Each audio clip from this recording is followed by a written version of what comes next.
Don't miss the brand new cavalry models for the Sigmarines. Spiky bits. Welcome back, Hobby Maniacs. Rob Baer with you again today, checking out the brand new Chocobo models. These are the crazy chickens for Age of Sigmar, of course.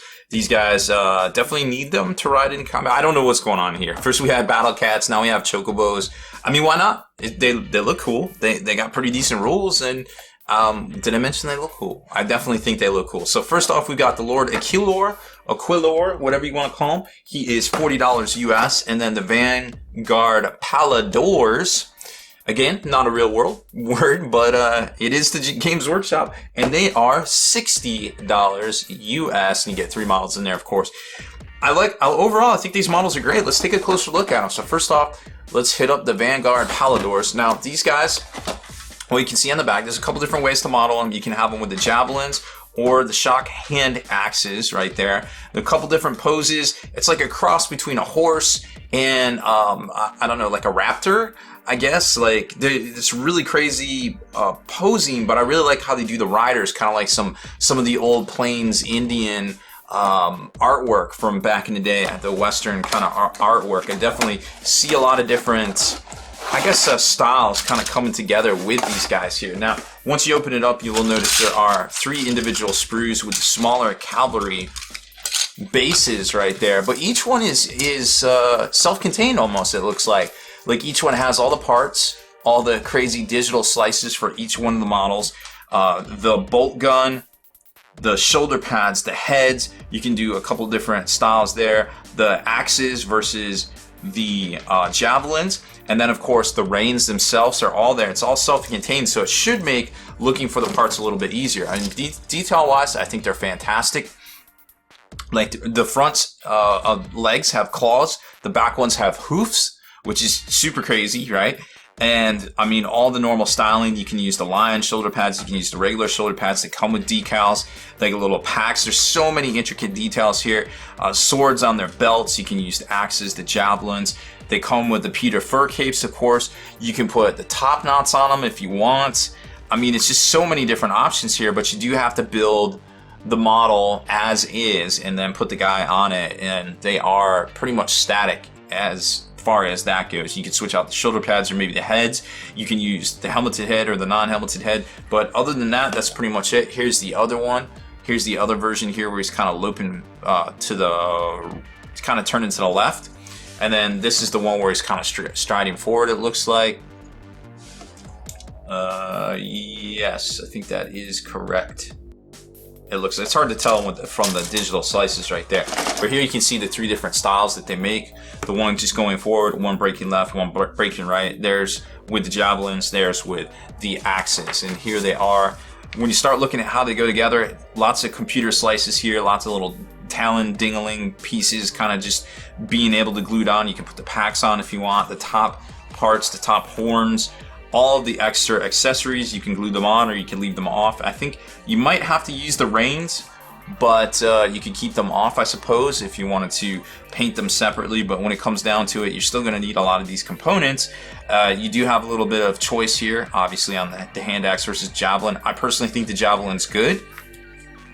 And then all the different versions of them right there. There is not a paint guide in this one, but there is on the back of the box, which I can show you right here. Gives you some ideas for maybe how to paint these guys here. Suggested paint scheme, the feathers, and the trim, right? Well, this is the model. So you're looking at Grays, Drakenhof, Olthan, and then White Scar. And then it looks like they use some purples up here. It's a little bit better of a chart on the Lord Aquilor.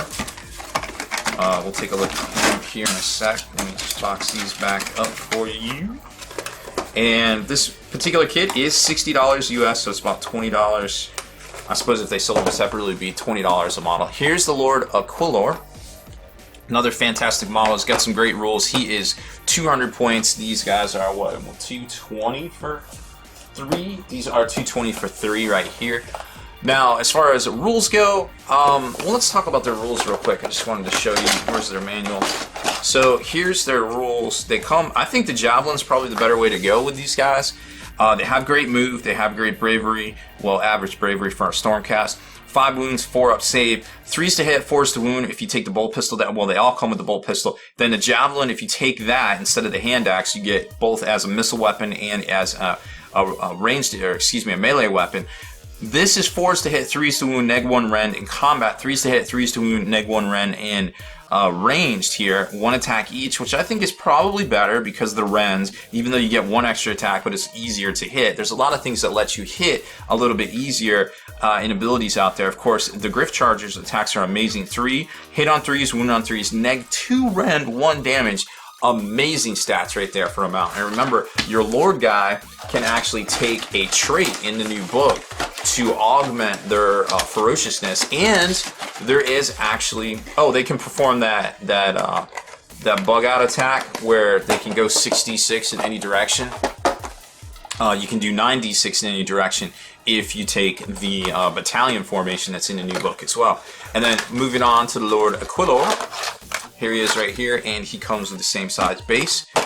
You're not going to be able to kind of pick out a lot of details looking at the sprues, except for the cape looks pretty dope, of course. Then he's got the sword right there.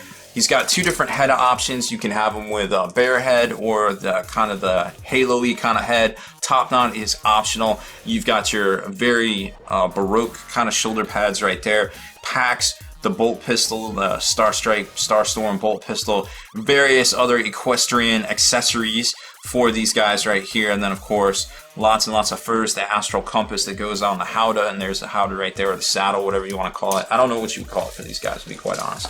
Howdah, saddle, I don't know. Howdahs are for beasts. These guys kind of seem like a beast. And there you go, you can kind of see how it goes together. Lots of different slices all kind of coming together as one. Now as far as rules go for this guy, he's pretty solid, 200 points like I said, just for him. He is $40 retail. Above average bravery, 7 wounds, 3 save, 12-inch move. He can do the ride the winds thing where they can bug out 6 inches, but they have to end up 3 inches, or 66 worth of inches, have to end up 3 inches from another unit, an enemy unit. He does have the astral compass ability, which allows him to outflank from reserve, 6 inches up from any board edge, 7 inches away from an opponent. But he also has the command ability that allows him to grab 1 like squad, including the Vanguard Hunters, which are those new Rangers, the Vanguard Palladors, those are the Raptor things. The Vanguard Raptors, not to be confused with actual Raptors, because when I say Vanguard Raptors, those are actually the shooty guys with the new crossbows of craziness, which haven't come out yet. The Aether Wings, which also might be a separate unit, I'm assuming, because they can actually kind of screen and do some different things and deflect charges. And kind of intercept in the way Fast Cav used to do back in the day in 8th edition Warhammer Fantasy. So you can bug them out. Any of those squads and him within 24 can go into reserve and can deploy using the Astral Compass ability right there as well. As far as weapons go, he has the Bolt Storm pistol, come stock, that we saw in the past. The Starbound Blade, 3 attacks, 3 to hit, 3 to wound, neg 1 rend. I think it's great.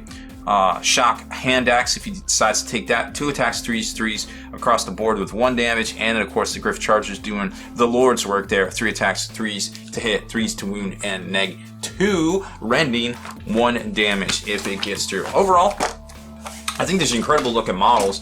I personally don't even know what the Battle Cats do. I'm kind of a noob when it comes to the Stormcasts.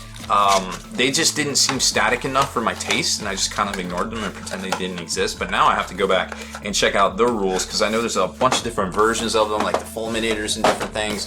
So, but overall, I'm liking their rules. I'm not sure whether they're better to take than the Dracloths, aka the Battle Cats, or not. Oh, and here's the color schemes for the more, I guess, flamboyant kind of color scheme. Of course, the general will have the most flamboyant of the Chocobos. Of course, I wanted to call them P-File, but of course, I don't even know what to call these things. They're a completely different animal, so to speak. Look, he's got 2 tails. He's twin tailed. This guy's a maniac. He's a maniac. So here's their paint scheme: Demonite Hide as a base with some Carringburg Crimson as a wash, Warp Fiend Grade, and then Pallid Witch Flesh kind of going in there, tightening up all the edging and things. And it's got the little celestial kind of honeycombing, which you could do with the airbrush, of course, there. So overall, great looking miniature. Love the paint scheme. Love everything they're doing so far. Can't tell you which one's better mount wise to take for the Stormcast. Don't really know. Haven't broken down the units that much from my own personal knowledge quite yet, but so far I'm leaning towards these guys for sure. Omissions, clarifications, any errors, please set them straight in the comments field below and we'll try to get to them all. Deleted scenes, bonus content, and all the interviews and post-game wrap-up videos can be located in the Hall of Veterans on thelongwar.net.